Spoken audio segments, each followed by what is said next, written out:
Palestine from Gaza, where there are no safe zones anymore, to the West Bank, where an equally devastating operation is taking place. This and a look at Jordan's parliamentary elections. But first, let's take a quick look at the headlines.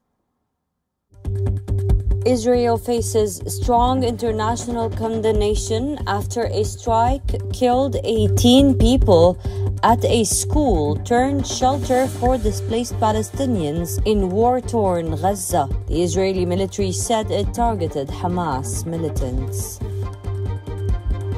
U.S. State Department says it is unconditionally releasing $1.3 billion in military aid to Egypt at a time when Cairo and Washington have been working closely on a Gaza ceasefire deal. United Arab Emirates announces the completion of the Arab world's first nuclear power plant, calling it a significant step. The plant will produce 40 terawatt-hours of electricity annually, which is 25% of the electricity needs of the hot desert Gulf state. Iran and Iraq sign more than a dozen agreements to deepen already strong ties as Masoud Pezeshkian visited Baghdad on his first foreign trip as president of the Islamic Republic. Russia and Iran's defense relationship looks to be deepening. What started as drones supply is developing potentially to something way more far-reaching. It is raising concerns globally, and the West has imposed new sanctions on the Islamic Republic of Iran. In the next report, we decode the shifting sands of global power.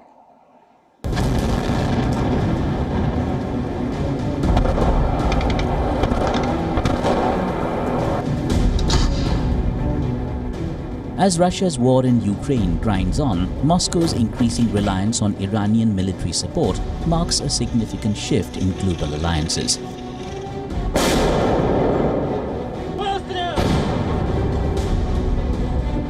As tensions escalate in Eastern Europe and West Asia, the growing military cooperation between Moscow and Tehran has raised eyebrows and set off alarm bells in Western capitals. The roots of this new relationship can be traced back to 2022, when reports first emerged of Iranian-made Shahid drones being deployed by Russian forces in Ukraine.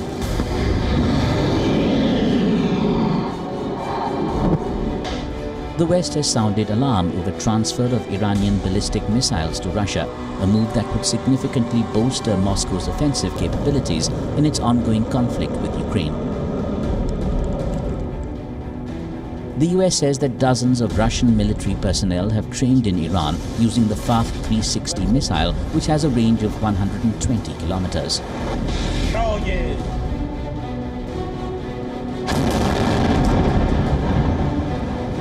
Dozens of Russian military personnel have been trained in Iran to use the FAT 360 close-range ballistic missile system, which has a maximum range of 75 miles.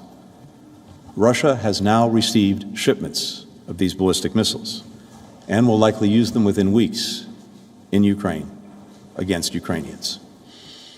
Russia has an array of its own ballistic missiles, but the supply of Iranian missiles enables Russia to use more of its arsenal for targets that are further from the front line, while dedicating the new missiles it's receiving from Iran for closer range targets. The possibility of Iranian missiles reaching Russian forces could mark a turning point in the Russia-Ukraine war. Such an escalation would allow Russia to preserve its more advanced Kinzhal hypersonic missiles for long-range strikes, further intensifying its assault on Ukraine. Tehran has vehemently denied the allegations of supplying missiles to Russia, dismissing them as ugly propaganda designed to deflect attention from Western military support to Israel. We strongly reject the claims of Iran's role in exporting arms to one side of the war. Britain, France and Germany say they would cut aviation agreements with the Islamic Republic and sanction its national carrier, Iran Air. claiming Tehran had repeatedly defied warnings about the weapons transfers. So why would Iran, which is already facing the ire of the West, get closer to Russia? Well, in exchange for Tehran's support, Russia could offer Iran cutting-edge military hardware. There are reports that Iran may receive Su-35 fighter jets and Russia's advanced S-400 air defense system, strengthening its position in West Asia. This would not only boost Iran's military power, but also challenge Western influence in the region. The alliance between Iran and Russia isn't limited to the battlefield. Russia's launch of an Iranian satellite in 2022 is evidence of a broader strategic partnership that includes intelligence and space collaboration. This growing cooperation between Moscow and Tehran has forced the West to recalibrate its response, as sanctions and diplomatic pressure seem unlikely to halt this new alignment.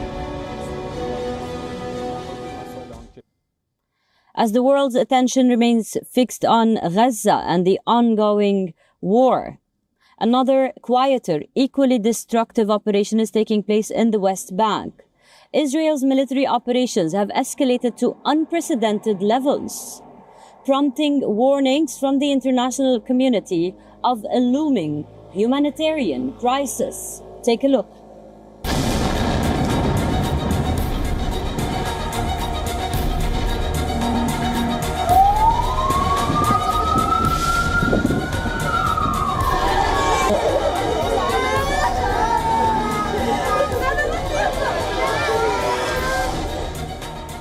Death, destruction, despair. These three words encapsulate the grim reality faced by Palestinians in the West Bank today. As Israeli forces ramp up their operations, the occupied territory is rapidly becoming a mirror image of war-torn Gaza.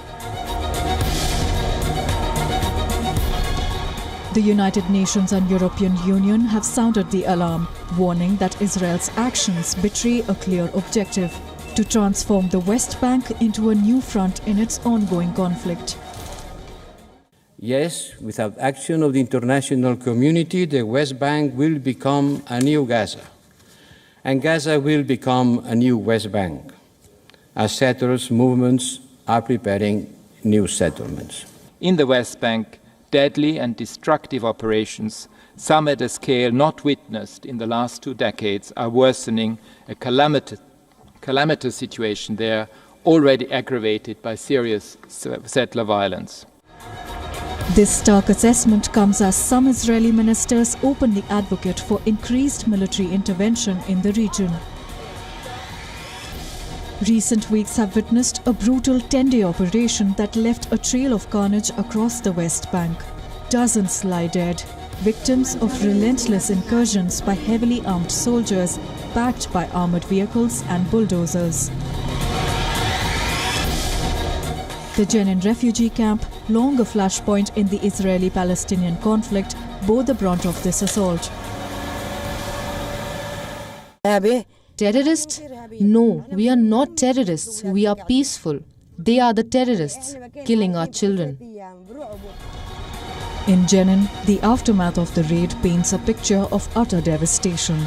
Roads lie ploughed and bulldozed. Houses stand damaged and bullet-riddled. Inside homes, shattered glass covers dining tables and furniture lies splintered amidst the debris. The camp's residents, many descendants of those displaced during Israel's creation in 1948, now face a new cycle of displacement and destruction. It took me 24 hours to get a water tank and buy this. In every incursion, new things are being destroyed. All the walls around the house have been destroyed, and the trees have been uprooted. There were more than 200 pine trees, over 100 years old, here. Additionally, citrus, almond, and fruit trees have all been uprooted. Israeli military officials defend these operations as necessary measures to curb what they claim are increasingly sophisticated and deadly attacks against Israeli civilians. The violence is not confined to Jenin. Across the West Bank, tensions are at a boiling point. A recent attack at a border crossing between the West Bank and Jordan left 3 Israeli guards dead, while Israeli settler violence against Palestinians has reached record levels in 2023. The EU says that last year saw the highest number of settlement building permits issued in decades. As the conflict in Gaza rages on, the West Bank has become a deadly arena in its own right. Since October 7th, Israeli forces and settlers have killed at least 662 Palestinians in the West Bank, while Palestinian attacks have claimed the lives of 23 Israelis, including security personnel. And now let us go to Gaza, a once bustling Mediterranean city turned into a massive graveyard. And the latest, in Al-Mawasi in Khan Yunis, tens of families were buried alive after an Israeli strike hit their tents. These were designated safe zones. In the next report, we take you to Gaza.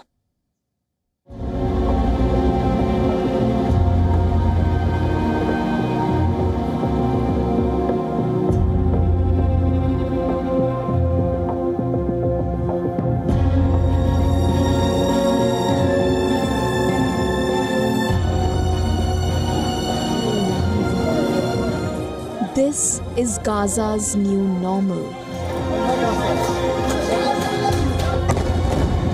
For over 11 months, the sky has rained fire. Screams pierce the air, mingling with sirens. Children know the sound of bombs better than lullabies. In this war-torn strip, every day is a battle against despair. Palestinian authorities say the recent Israeli airstrike on a central Gaza school, killing 14 in what was supposed to be a safe haven, is just another chapter in this unending tragedy. The military claims militants were the target, but for the families torn apart, explanations ring hollow. What happened was there were 4 strikes in one go. There was fire. What a frightening landscape. We were scared. What kind of situation is this? And nobody seems to be able to find a solution for us. The extent of the destruction is huge, as you can see. There was the Al Burej Youth Club Foundation, a mosque, a kindergarten, a clinic, and schools.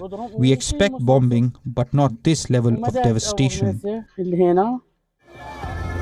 Gazans describe their existence as a nightmare, but real.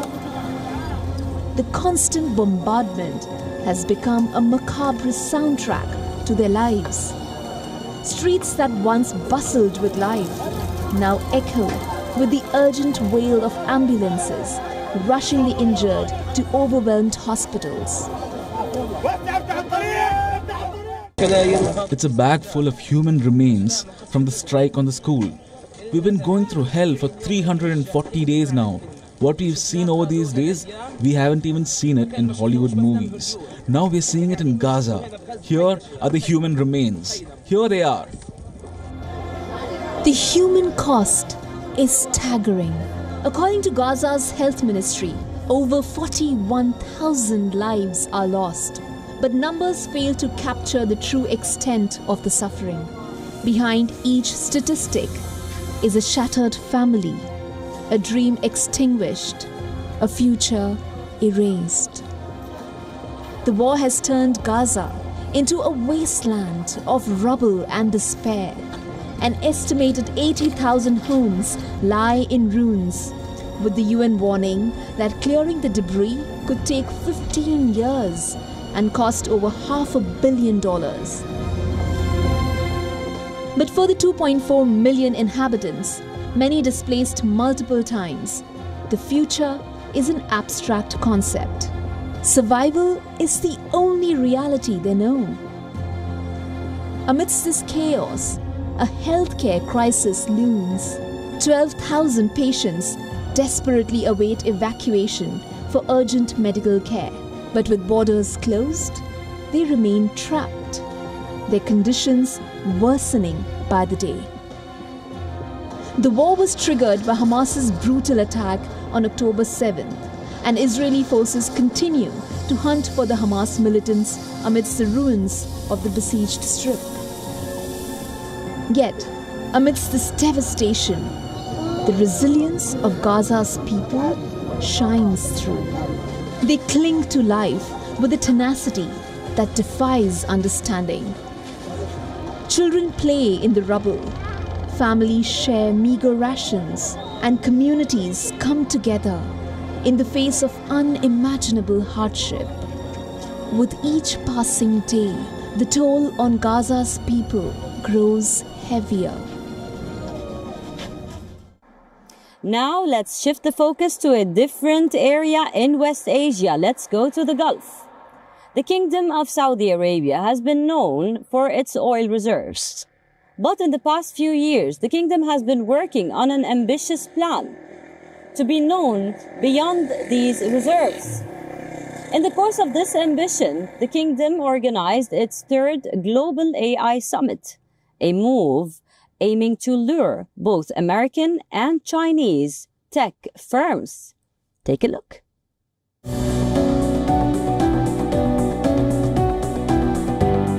Saudi Arabia held the third edition of its annual artificial intelligence-themed event, indicating the oil-rich country's strong embrace of AI.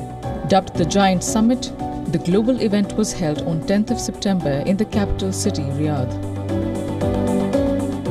Event organizer Saudi Data and Artificial Intelligence Authority (SDAIA) said over 400 speakers from 100 countries attended the summit. The big names included chip designer Qualcomm CEO Cristiano Amon. The venue also featured some local and international sponsors like US technology giants Google Cloud and Microsoft, besides Chinese company Huawei Technologies. The three-day summit, leveraging AI for the betterment of humanity, focused on 8 areas: addressing the role of governments in harnessing AI's potential, generative AI, roles of ethics and governance in safeguarding AI development, hardware innovation, and AI applications in industries and urban life. The SDAIA's projection report said AI's share in the Saudi economy will be 12% by 2030, adding that the AI's market is growing 29% annually. The summit is also one of the series of international events being held by the West Asian country. Shepherded by Crown Prince Mohammed bin Salman, the ambitious Saudi Vision 2030 is trying to cut down the nation's economic reliance on oil and gas.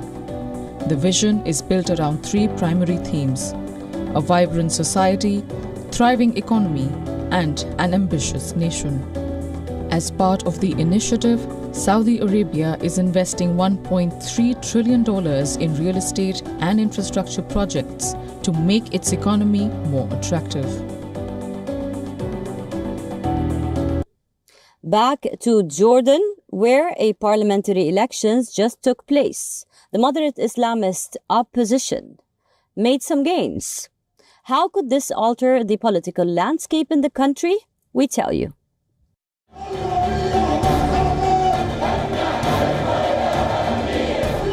The shadow of the Gaza war is changing the political landscape of Jordan.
This is a positive thing that proves Jordan's determination to have political pluralism and shows Jordan insists on the participation of people in political pluralism and decision-making. We are one of the countries that insist have elections despite difficult circumstances. Combined with the low turnout, the fact that Parliament has no direct role in shaping foreign policy may also have blunted the Brotherhood's efforts to make the war a central issue.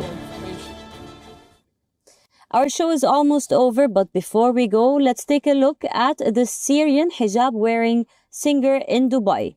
She's aiming to make West Asia's music global. Take a look.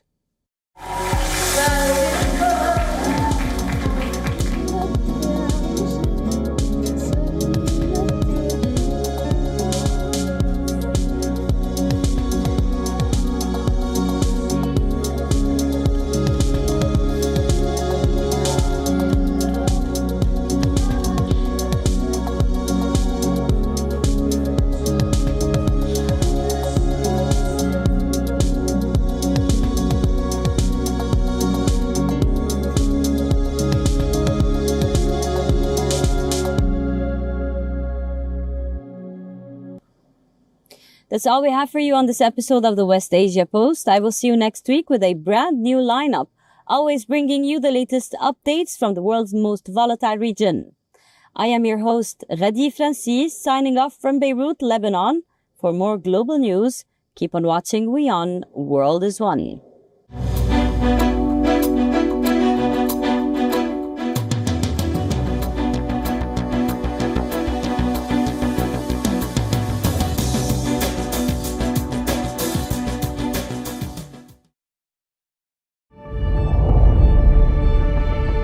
The Earth is sending distress signals. Wildfires, droughts, and melting glaciers. Can we reverse the damage? Explore the harrowing effects of climate change. It's a wake-up call. Global emergency. Climate Tracker on WION World is One.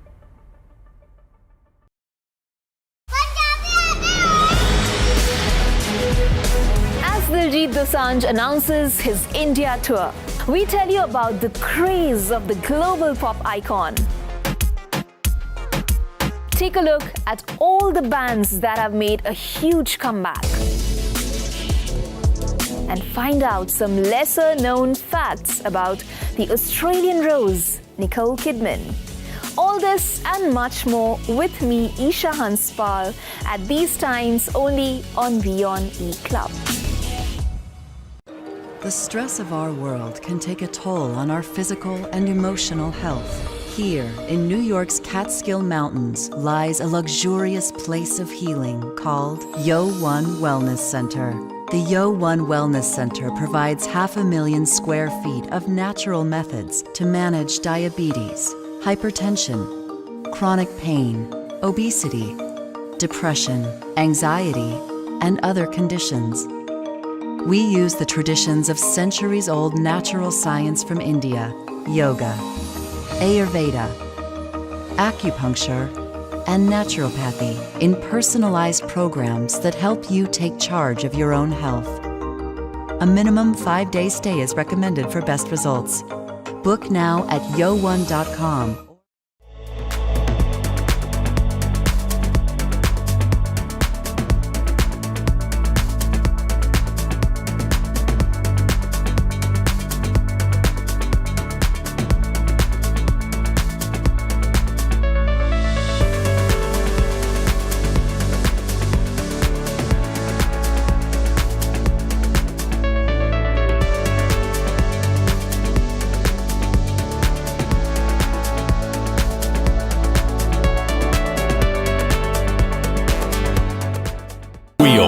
India's Global Voice, the channel that brings you the biggest stories from across the world through India's lens. Now available in more than 190 countries worldwide. Because we believe that the world is one. Watch us in Africa, Europe, USA and Canada, South America, Asia Pacific, Middle East and North African regions. Also available on these digital platforms across the world. WION. World is One.